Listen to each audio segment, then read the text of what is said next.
How do you get somebody to want to do business with you, fall in love with you, maybe not love, but really like you a whole bunch?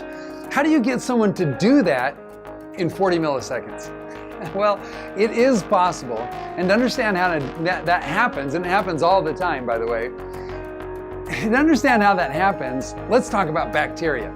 Now, bacteria have this really amazing, all living cells do this, but let's focus on bacteria. Bacteria has these really amazing ability to read each other, to sense what kind of bacteria they are and whether they're friendly or not so friendly, whether they should eat them up or join forces with them, whether they should just ignore them, whether they should join with them and swap DNA, and all these kind of little indicators. It's called quorum sensing, QS for short. And this quorum sensing, what happens is on the outside of the bacteria, there are small little molecular signaling molecules, tiny little signaling molecules. And when the bacteria bump into each other, they read the signaling molecules, assess what it is, and then they take action accordingly. Now, you and I have the exact same thing, although some of our signals are not quite so molecular in size, but they're going on all the time. See, for example, right now, you are watching me and you're assessing all the facial features, the micro expressions that are going on inside my face. You're looking at my posture, my breathing. It's an amazing thing, you're even sensing my heart rate based on movement of my skin and the pulsing and the excitement in my voice. And you're processing all of that completely unconsciously. And you're getting a gut feel right down in your solar plexus. You're getting a gut feel for what kind of person that I am and whether or not you like me, trust me, want to do business with me, or completely ignore me. Now, here's the thing that you have to understand. You can actually control this by controlling the signals that you're sending. But there's a catch to this. And this is why the concept of charisma and influence seems so elusive and mystical and magical to so many people. And the reason for that is because, yes, you can control the signals that you send to other human beings, but you can't directly control them. You can't directly control them because the vast majority of them are happening at a subconscious level or inside of what's called your second brain, which is a big set of nerves down in your solar plexus that's reading and registering signals and data input outside of the conscious mind and the core nervous system. Well, this is an amazing thing.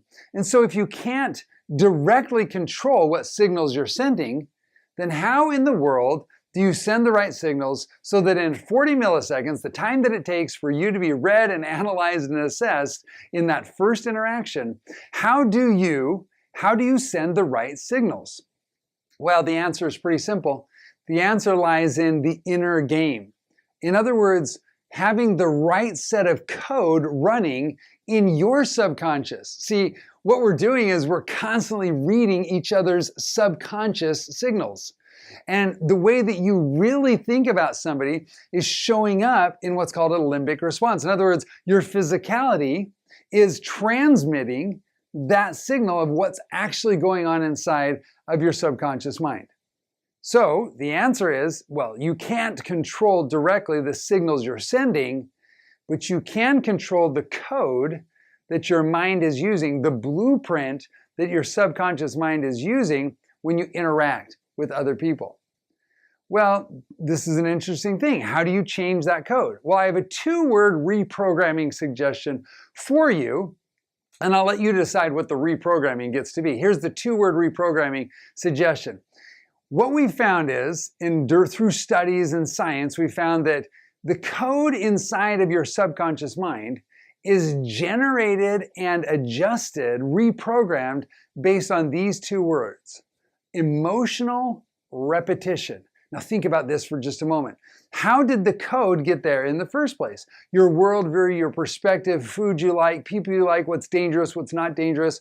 All of that got designed and programmed based on when you're a tiny little infant. And as a tiny little infant, you looked up at mom and dad or your caregiver and you watched. What kind of foods were they eating? What kind of circumstances were they in? What were their emotions? What were their limbic responses? And you started creating this database over and over and over and over, and thousands and millions of impressions a day, all centered around somebody that you had high emotional attachment to, mom or dad, right? And then you started being aware of siblings and then other friends, and that kind of expanded. But emotional repetition, high emotion, and the programming time, the repetition, can be lower. Low emotion and the repetition needs to be higher. And so when you're emotionally charged, when you're emotionally connected, when you have deep concern for somebody else, then they will sense that and they will feel it. When you're emotionally engaged in your goals and your hopes and your dreams, you perform so much better because you're restructuring what's going on inside. And so high emotional repetition is the thing that will allow you to restructure the code your subconscious mind is using, particularly what it's using in relation to other people.